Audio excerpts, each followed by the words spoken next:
This program contains adult language and situations which may be considered offensive to some viewers and/or children, but more likely their parents.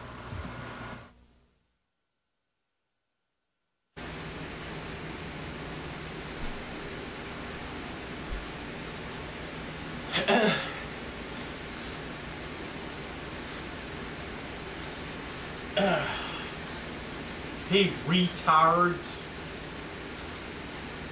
So, I went to go see Dr. Nintendo today. First I had to go and I had to go to the physical therapy for my wrist. They're saying, oh, like, in the beginning they said it was a fracture. I had a fractured wrist. Now they're saying there's nothing wrong with it. And now they're saying that I have tendinitis in this part of my wrist, and I have to like do hand exercises and all that bullshit. And hi Grady. I guess I'm getting enough. I'm going back into the splint again soon. So I mean, I'm going back into the splint, but ow, they're making me up a new splint. I guess it's a little different. But I went to go see Dr. Nintendo today, and yeah, he had another order for me, which is now by proxy. It's a judge's order. Because I have to follow whatever the therapist says. So, if a therapist says to go jump off a bridge, by proxy, I would. That's a judge's order, and I could be held. I could be charged and arrested for criminal contempt. It's a misdemeanor, 1 year in jail if I don't jump off a bridge. So, what did Dr. Nintendo order this time? Well, let's see. Last time I was ordered to move, so I have a year to move. I was ordered not to talk to my parents because they're dumb, and I was also ordered to learn how to drive. So I have to stay away from my parents. I have to move within a year, and I have to learn how. I have to get my driver's license by June 21st, 2018. But now he ordered me to do something else. What do you think that is? Okay, so get this. He told me that he suggests that I get a girlfriend. Yeah, so now if I'm single on June 21st, 2018, I could technically be charged with a misdemeanor criminal contempt of court and 1 year in jail if I don't have a girlfriend by June 21st, 2018. Well, better get cracking now, right? So, I mean, yeah. Could you imagine it? I would be charged with a misdemeanor if I don't find a girlfriend by that time. Because now by proxy, this is a judge's order. Because I'm supposed to comply with whatever the shrink tells me. Okay?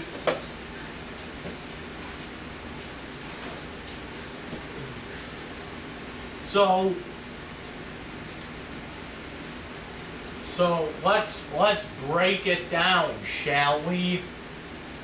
Out of anything else that my parents were trying to get me to do, you know, see a shrink, get on medication, everything that my parents were hoping for, getting in front of that judge, has not come true. And instead, everything that they don't want is being ordered by a judge. Like, they don't want me driving. So what's going on? It's a judge's order that I drive. Let's see, I don't really give a shit. I don't think they really give a shit about me having a girlfriend. But now it's a judge's order that I have to be in a relationship by next year. Whoa. Holy shit, hold on. Hold on, this smoke alarm might go off. Just hang tight. Just, I'm cooking here, so that means the smoke alarm has to go off. To signal that I'm a bad cook. You know what I'm saying? It might go off. Because I could smell the smoke. Oh, yeah. Please don't fucking go off. Please fucking don't. What the hell? Please don't go off. Please don't go off. Okay, yeah, so by the clockwork.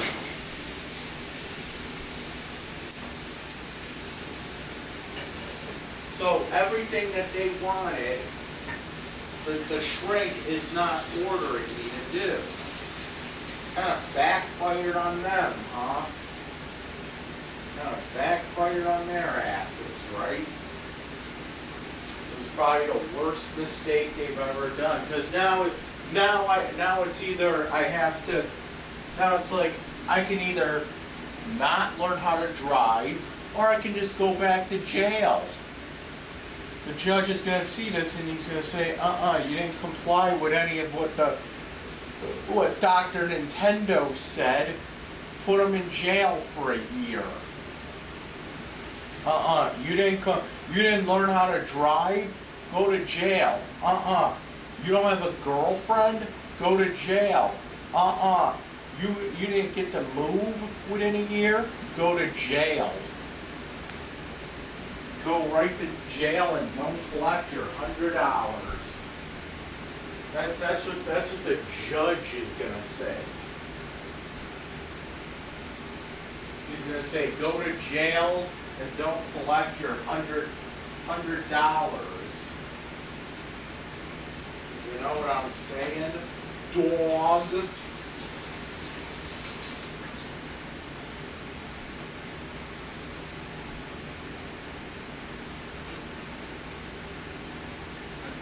So it's literally everything that they wanted, everything that was hoped to accomplish by going to a shrink has now just been, the tables have turned, and now the shrink doesn't want me to do any of this. The shrink wants me to have a girlfriend. The shrink wants me to what do you call it? The shrink wants me to learn how to drive. Wants me to move. That's fucking hilarious, though, to be honest. Doesn't want me having contact with my parents. You weren't expecting that one, were ya?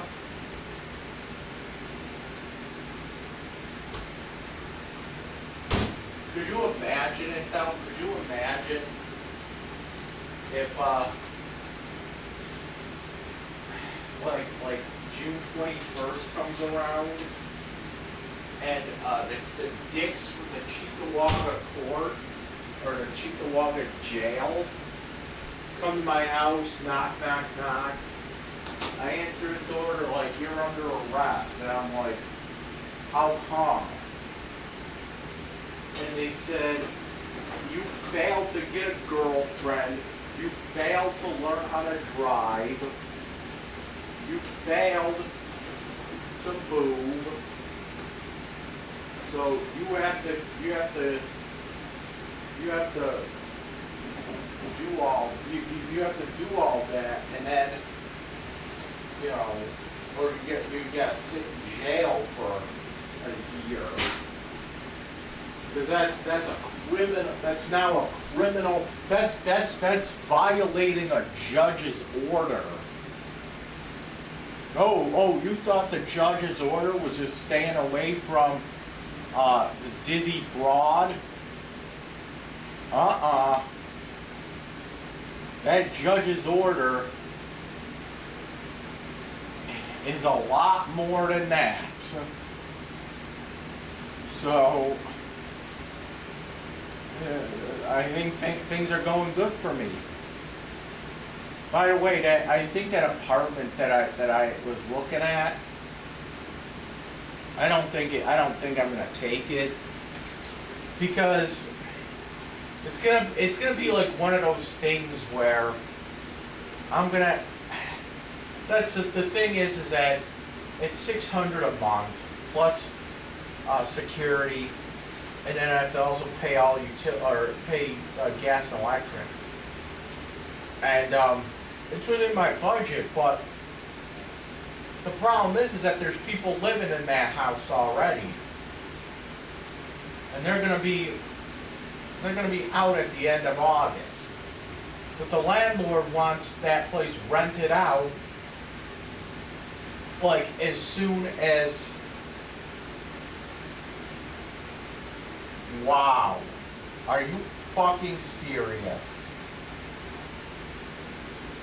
I just got 5 friend requests from bot whores in like a minute.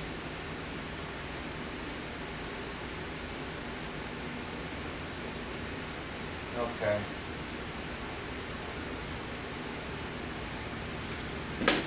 So, what was I saying?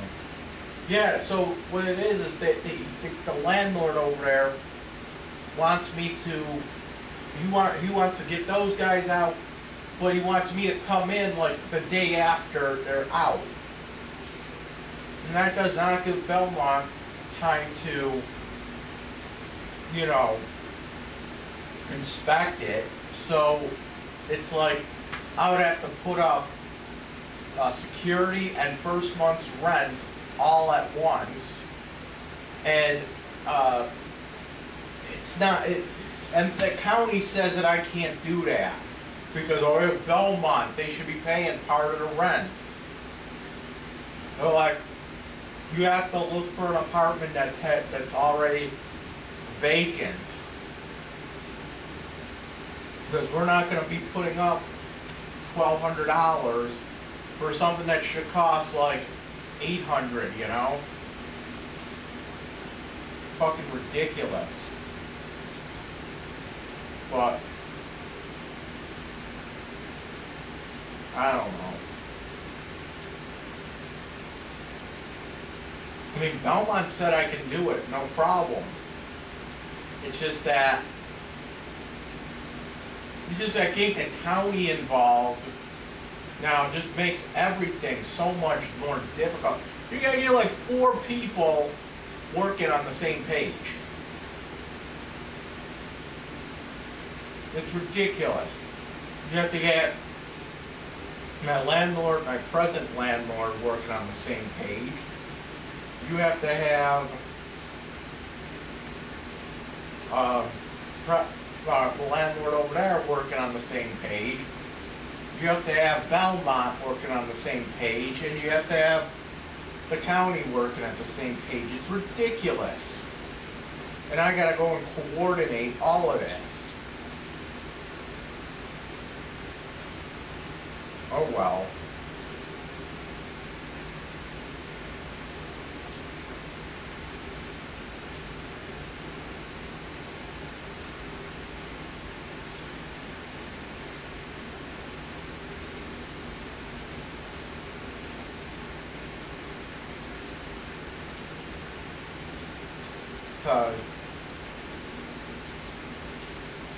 I can't stand this Lovejoy shit anymore. No, it's like getting to the point where this area, this Lovejoy area, is unlivable.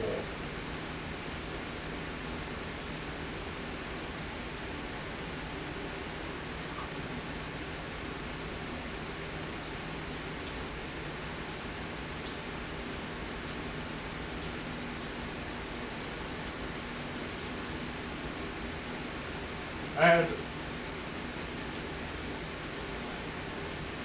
you know, I know what my mom's thinking. She watches these videos. I know it. You know how I know it? Because I get cops called on me. So I know what she's thinking. And I know what she's thinking. She's like, my son's an idiot. He's taking everything that the shrink is saying literally. There's no judge's order that says he has to get a girlfriend. And there's no judge's order that says he has to move and all that. Funny how you would say that I'm taking all that literally. But if he says, I suggest you go on some kind of medication, that's not, that. Oh yeah, you would be taking that literally. It's like you can't just sit there and, you know, ignore everything else, but then, you know, focus in on medication, because, like, that's what drug addicts do. They tune everything out. You ever hear that saying, what is it, tune in, turn on, drop out, or something? It's like some drug addict phrase. It just means that, like, all the drug addicts think about is drugs. So if it's like, if like somebody's on drugs and somebody tells them, hey, you should do something better in your life, that means it's like a code. Or not a code, it's like a slang. It's like, dude, tune in, turn on, drop out. Means you don't have to, it's like a drug addict code. It's like saying, yeah, I'm just going to ignore everything that everyone says, but if someone's trying to sell me drugs, then I'm gonna take the drugs.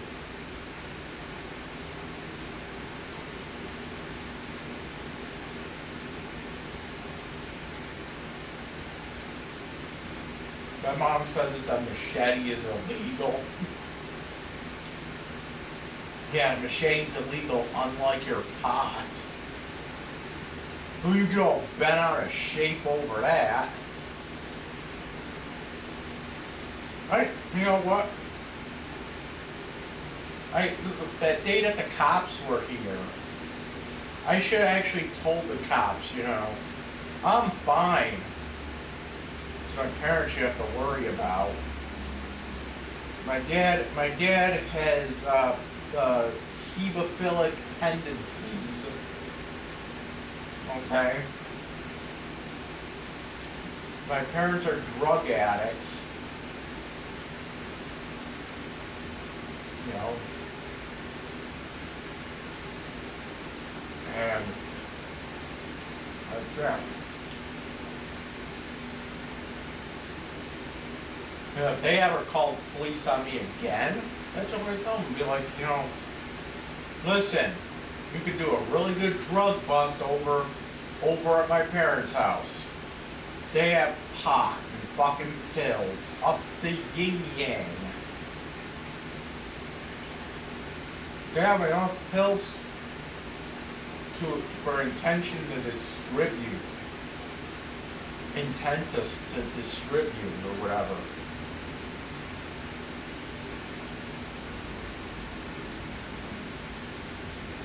They could be locked up for 20 years.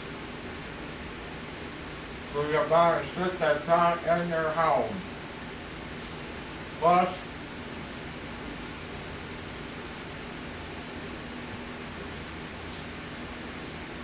Plus you might be getting a dangerous hemophile off the street.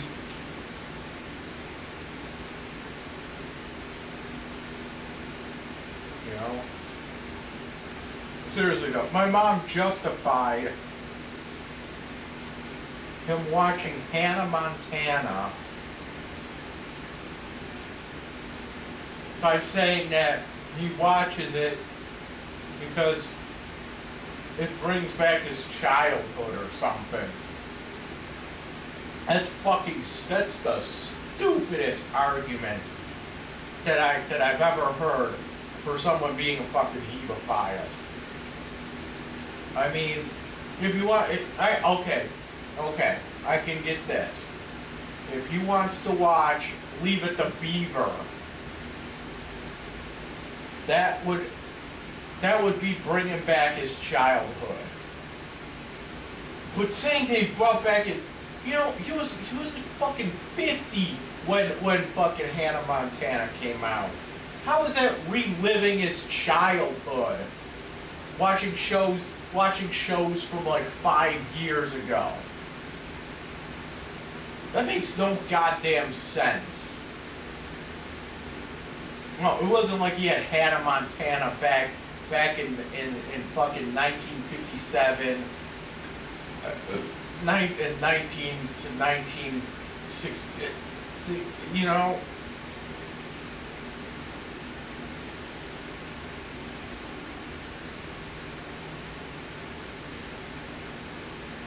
Made no goddamn sense.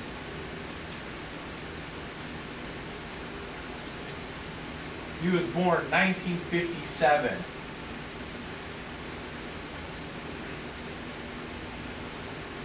He wasn't born fucking 2000. He'd be 17 right now. Which, even if he was 17 now, that would make it appropriate for him to watch that. It made it appropriate for him to say, that's a hot girl on TV. I don't think any 17-year-old would say even, I wouldn't even think any 17-year-old would even say, that's a hot little girl. And that demographic says some stupid-ass fucking shit. You know, that he'll 17-year-old probably just say that's a hot girl on TV, which would be okay because she's in his age range. You know, but having a fucking 6-year-old man scoping out the fucking high school, that's a fucking weird. That's fucking sick.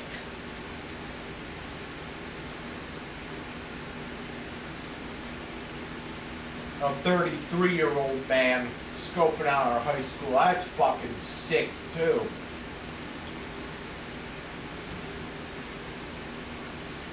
If I was doing that, I'd be arrested.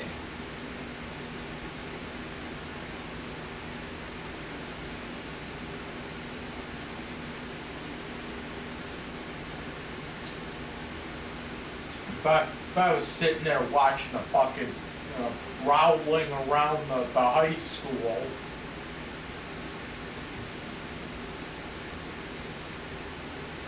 I would be arrested. Because you know why? Because that's fucking sick.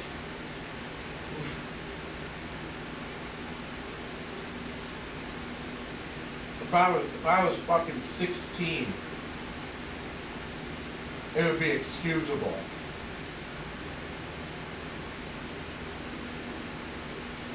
What, a 60-year-old man, a 33-year-old man? That's fucking sick.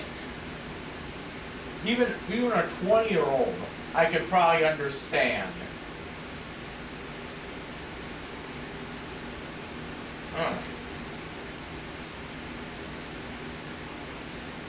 Because 20-year-olds do stupid shit. And it's understandable. But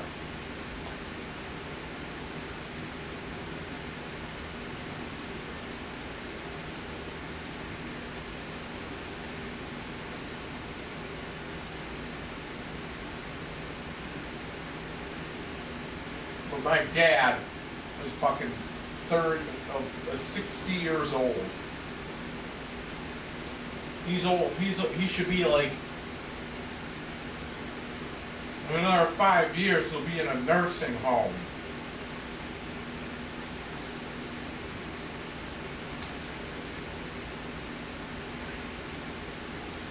Well, what's that saying again?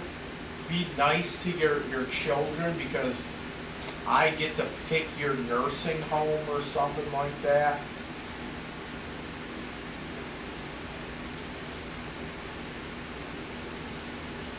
So be nice to me because I get to pick your nursing home.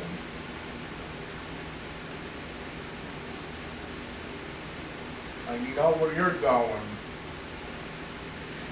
You're going straight to that place in Niagara Falls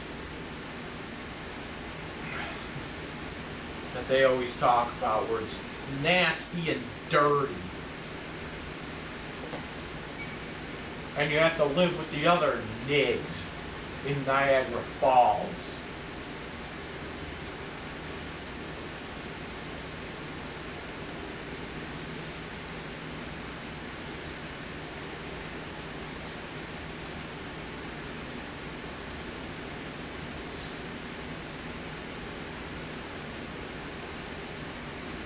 Be like, well, I got private insurance.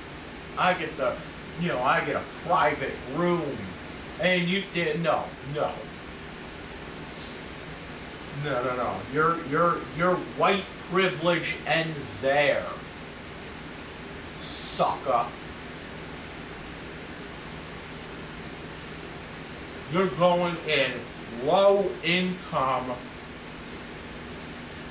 nursing home. My mom is already going senile. You know, I think she has Alzheimer's or something. She's going senile. She's not in touch with reality. By the way, Dr. Nintendo told me today that he can tell that I'm in touch with reality. That's something you can't tell.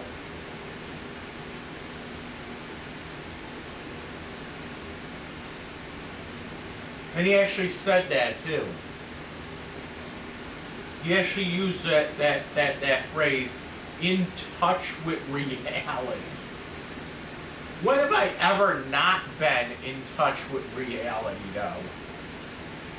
Oh, you mean every time you say it? Hi, Grady. Hi. You mean every time I masturbated in a doctor's office? Hold on a second. How does that not make me in touch with... It make me in touch with my fucking self. That's what it makes me do.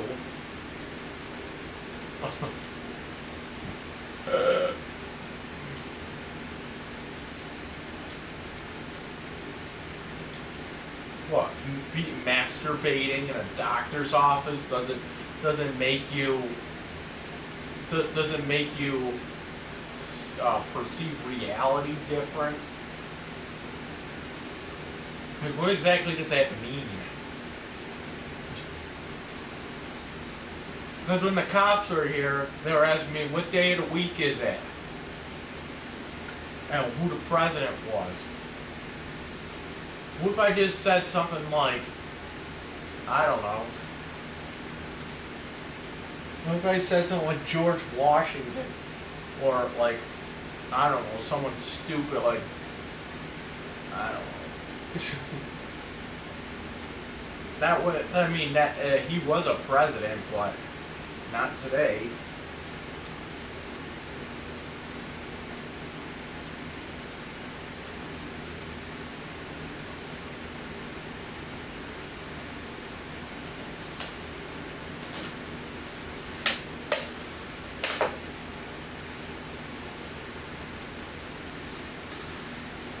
I mean,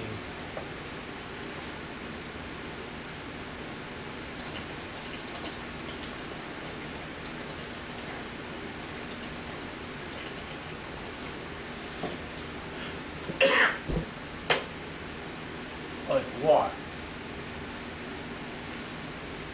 Dr. Nintendo today suggested that my mom come to my counseling session. And I'm like, I don't know if she even wants to come. I said, but you could try. So I gave him her number. And he's like, so do you want her to come? Do you want her to come with you or separate? I mean, what do you mean? He's like, well, I just want to get a feel on their side, what they feel about you. I'm like, she's coming with me.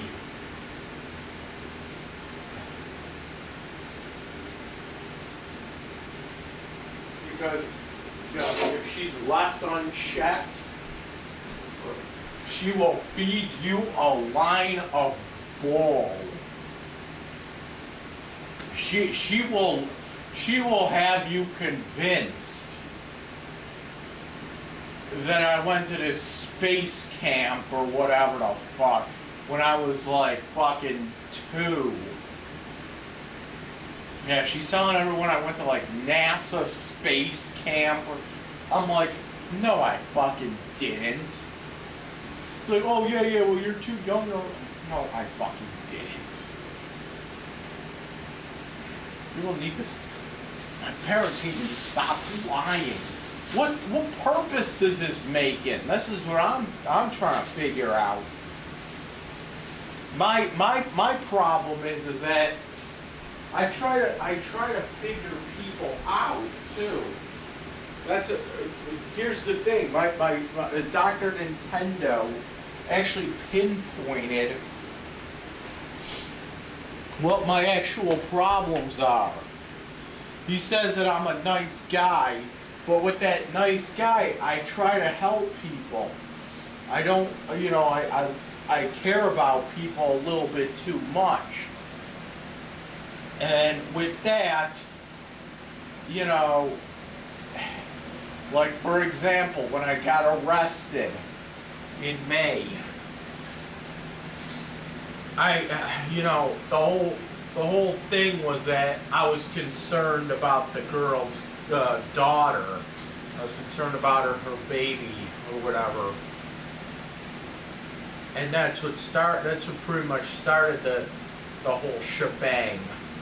So I care more about the baby than I do about her. You know what I'm saying? With Baloney Arm, with Chris Baloney Arm Lococo, I cared more about him than I did about his girlfriend, because, you know, I don't care if he has a girlfriend. I just think it's shitty of her to be doing what she was doing, which was getting all pissed off whenever me and him would go out to eat or something, you know, while she was at work. I mean, what does she expect? Like, us to just sit around all day. I don't know, but it's a weird thing. And I was concerned because my other counselor said that my last counselor said that could be considered emotional abuse. Not really like a physical fist fight type of thing, but it's considered domestic abuse. It's considered like manipulating your partner, your lover, whatever. And and the whole thing with the computer and him putting a password on the computer, that I was told that was considered abuse. That's considered abusive. So I thought that was kind of shitty. So I'm trying to help my friend, and it doesn't really come out, that clear that that's what I was doing. But yeah, I was trying to help blow the arm,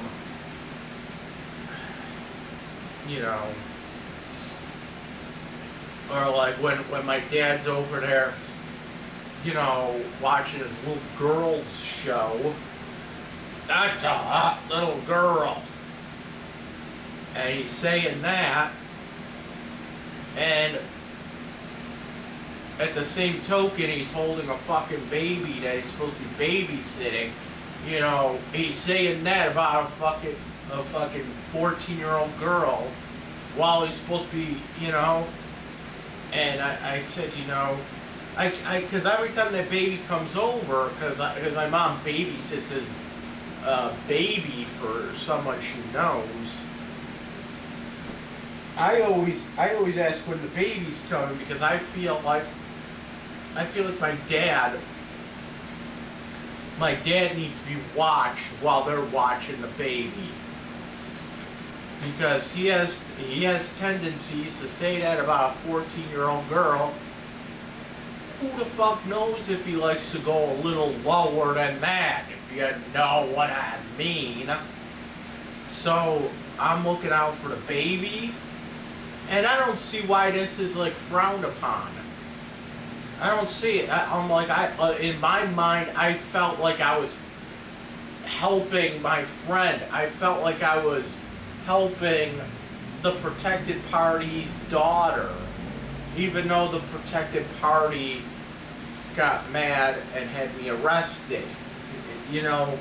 That's my opinion, and I don't know what the fuck's going on. I hope she changed her ways. I really do. I really do. At least for that kid, I really do. I'm not going to go into the whole thing. But I really do hope so. I hope. And I feel like I'm just looking out for the little man here, so to speak. That's what I'm thinking about. But I told the shrink, I was like, I get so lonely, but it's like, I also feel on the same token that if I get friends, I'm gonna just do the same shit that I'm doing now, which I'm gonna be a little. I care a little too much, and then I start seeing shit that is going on that they're not realizing, and it happens. It's not about being not in touch with reality. It's about, because when it's like when you have a girlfriend, you put up with a lot of their shit. It's just what you do in a relationship.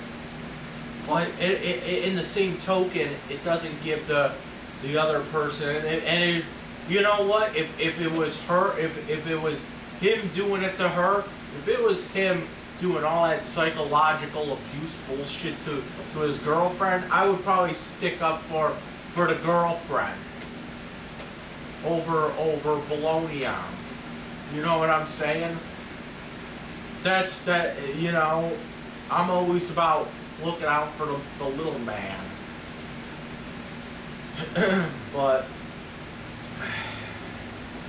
that's just the way I am. It's like it's like when, like, recently I wrote a song, okay, and we all know what the song is about, and I recorded it and I put it on YouTube. No, it's not about the protected party. It's not about the girl who had me arrested. It's not about her. I'll be honest. I'll be straight up honest with you people. It's about Brian Hewlin. I don't know if you people can't see that already, but it was about him. Names weren't mentioned, but I mean, I think, you know, I look back on that song that I wrote, and I'll be honest, like, it's actually a little bit deeper. Like, I didn't use his real name. I didn't use his kids' names. But that song actually could be interpreted a little deeper than just me making fun of Hewlin, you know? Because, hear me out here. Hear me out. Okay? I know Hewlin wants the best for his kids. But I don't know if Hewlin knows how to give the best. You know, he wants the kids. I get it. He wants, if he can cure the kids, if he can find a way to cure the kids so that they have a normal life, he would. Okay, and that's what I congratulate about Hewlin, is that he cares about his kids. But the way he does it is just so neglectful. It's just like, from someone looking in from the outside, it sounds like I see him and he's always at metal shows, and he's always drinking, he's always buying cigarettes, like he always goes outside and smoking, you know. So he's spending money on booze, which he doesn't even fucking need, cigarettes, which he doesn't even fucking need. He's always talking about buying weed, and he's always going to metal shows. He's always, I mean, it's a good thing that he's helping out the scene. You know, he put on a show for a memorial show for Tony Lorenzo, who died. I mean, it's a good thing what he's doing for his scene, but in reality, he should be looking out for himself first. He should be looking out for him and his family first. Don't try to put on a big, expensive, extravagant shows for dead men, you know, because we could have had 1,000 other people do this as well. You know, you could have had the family of Tony, you know, put this on. It would be a good thing. You know, it'll be a good thing. You're celebrating. You're not mourning. What was it that people say? You're not mourning his death. You're celebrating his life. That's what you're celebrating. You're celebrating the good life that he had. Okay? So I commend him for doing that. In a way, Brian is just like me. He likes to care about other people, but he goes about it in such a shitty way that, you know, with let me just say, with all the cigarettes aren't cheap. They're like, what, $10 a pack or whatever? I don't know. cigarettes aren't cheap. He's drinking. You don't have to be drinking. You could learn how to quit smoking. That way you would have an extra money to, pay your fucking medical bills. And no job. And it's one thing. It's one thing to say, and I think he did say it at one point. It's one thing to say, yeah, I'm not working because I have to sit at home and take care of my 2 kids that are like in wheelchairs. So I have no time to be looking for a job. But on the other hand, he's putting on shows for people that have really nothing to do with him, other than like friends. He has time for that. He has time to go to these shows. He has time for a birthday show / roast, and he has time and money to record a song in a studio. So in essence, that song that I wrote, it might sound a little goofy when you listen to it, but like I look back on it and I'm like, wow, that is a really fucking deep song. There's a part in the song where I say something like, you fall asleep smoking weed and spilt alcohol or something, and then the joint falls out of his mouth and burns down the house, and then only ashes remain. I mean, when you actually think about that, like, you can interpret it literally like, yeah, he's smoking joint, and he falls asleep smoking it while he was drunk, and he spills the whiskey. A joint comes out of his mouth, goes into the whiskey, and burns on the house, killing himself and his kids, and whoever else was in that house. You can interpret it literally, or you could sit there and say that. You could sit there and say that everything that he was spending his money on, if he didn't spend his money on weed, if he didn't spend his money on, whiskey, his kids would still be alive, because there would be no way to drop the joint if the joint didn't exist. There would be no way to not spill the whiskey, because the whiskey would not exist, and thus his kids would still be alive.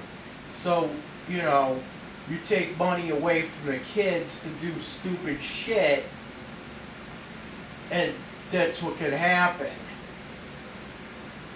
I mean, it's kind of like an open for interpretation type of thing. I'm like the next, Kurt Cobain over here with my songwriting. I'm like the next, like, Marilyn Manson. You know what I'm saying? Like, you listen to Marilyn Manson, you don't know what the fuck he's talking about. Everything is symbolic and symbolism. Just like me now. I'm Buffalo's Marilyn Manson. I'm Buffalo's Kurt Cobain. You listen to Nirvana, you don't know what the fuck that man was talking about. But in reality, I'm like the Buffalo's Syd Barrett. Because Syd Barrett had Asperger's syndrome. And he was a fucking Looney Tune, like me. But no, seriously, my problem is that I care way too much about people, and it gets me in trouble. And Dr. Nintendo was like, you get yourself involved in stuff that doesn't concern you. And I was talking about, when he said that, I was actually talking about the story about Chris and what happened with that. And he said, you get yourself involved in shit that you really don't have nothing to do with. But when you think about it, I actually do have something that I am involved in it. You know, when the girlfriend gets pissed off over me and him going out to eat, I'm involved now because she's getting pissed off. I'm part of the reason she's getting pissed off. So now I am involved in the bullshit. You see what I'm saying? It's like, and I'm involved because now we have to keep it on the DL, you know, because you can't have the girlfriend knowing that, you know, you're going out to eat with one of your friends.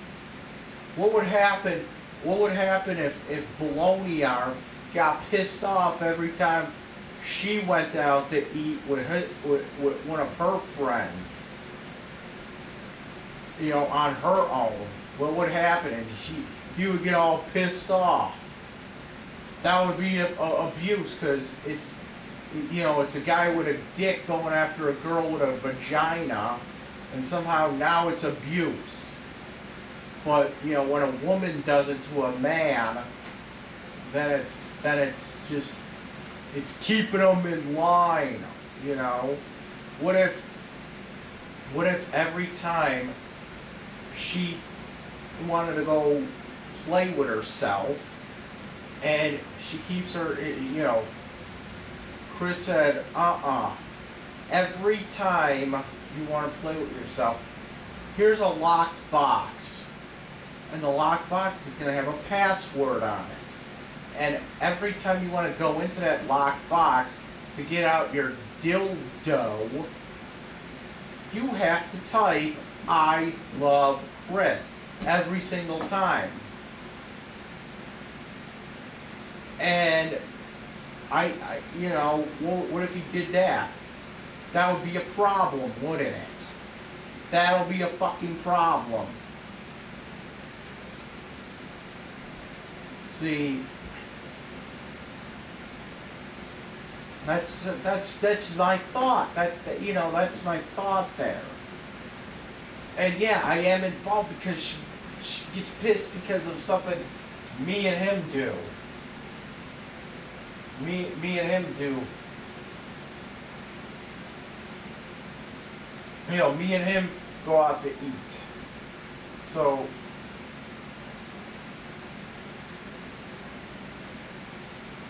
I mean, that's a problem.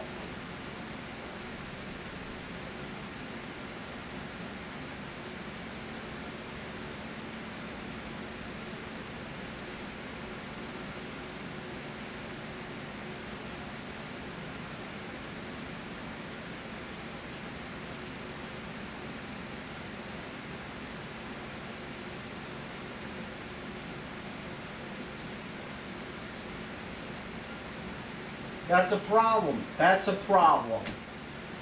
You know, and I say it again and again and again. And it just seems like no one wants to listen. That's, you know what, this is going to be a good topic. I was actually planning, because the whole thing, I wanted to talk about bologna arm in my session today. Because he mentioned this last time I came in. He mentioned about the what do you call it? He mentioned about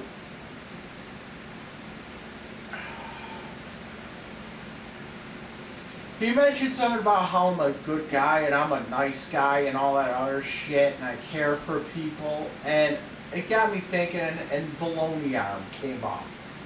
I mean, bologna arm kind of popped in my head for a second there. And the whole story with him was that I'm a nice guy, and I tried to help him. You know, and I get it that he's pissed, but you know, I was just trying to help him. Even if it wasn't gonna help his girlfriend, it would help him. You know, and I had that on my mind the whole time. I wanted to talk about this. So I think that next time I go in there, I'm gonna probably, what would I want to talk about? I don't know. Probably something I did in Toronto. You know, but who the fuck knows?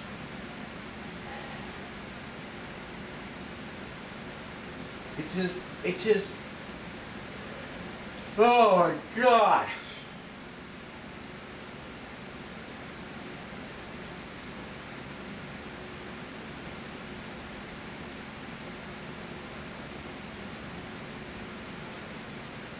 But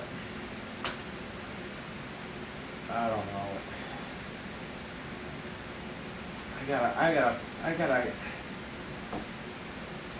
I gotta move. I gotta find a job. I gotta do all this shit because it's now a court order that I get a girlfriend. It's not. Could you imagine that though?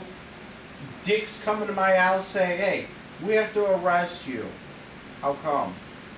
Because you don't have a girlfriend. Could you imagine? Like, I mean, I know it sounds funny, but the judge said to comply with whatever a shrink says. Okay? The shrink says I have to get a girlfriend. If I don't get a girlfriend, that's not complying with a judge's order. That's contempt of court. That's criminal contempt of court. I don't know. Could you imagine me walking up into the, could you imagine walking into Echo South again? And they're like, it's the same guys that are in there, and they look at me with that look of disappointment, like, Mike, what did you do now? What the fuck you do? Did you, like, don't, please tell me you didn't contact that fucking girl. Please tell me you didn't contact that girl and got yourself in trouble. You stupid motherfucker, you, Mike. Nah, dude, it had nothing to do with her. Really, what are you in for then? Drugs? Would you, like, touch a kid or something? Nah, nothing like that. What are you in here for then? Because I'm fucking single, that's why. And they're looking at me like, what the fuck? And I try to explain it. Well, yeah, when I was released, it's the judge's order says I have to see a shrink. And I have to comply with whatever the judge says. So, a judge's order says I have to comply with whatever a shrink says. So whatever a shrink suggests I do it. Okay? The shrink suggested that I get a girlfriend by June 21st, 2018. And if I don't have a girlfriend, I go back into the fucking slammer for a year. I wonder what... No, you know what the charge would be for that? If you looked up the charges, it'll just say criminal contempt of court. You know, it'll be saying... That's all it'll say. Because that's going against a judge's order. Judge's order is now that I get a girlfriend. Judge's order is now that I have to learn how to drive. Judge's order is that I have to move.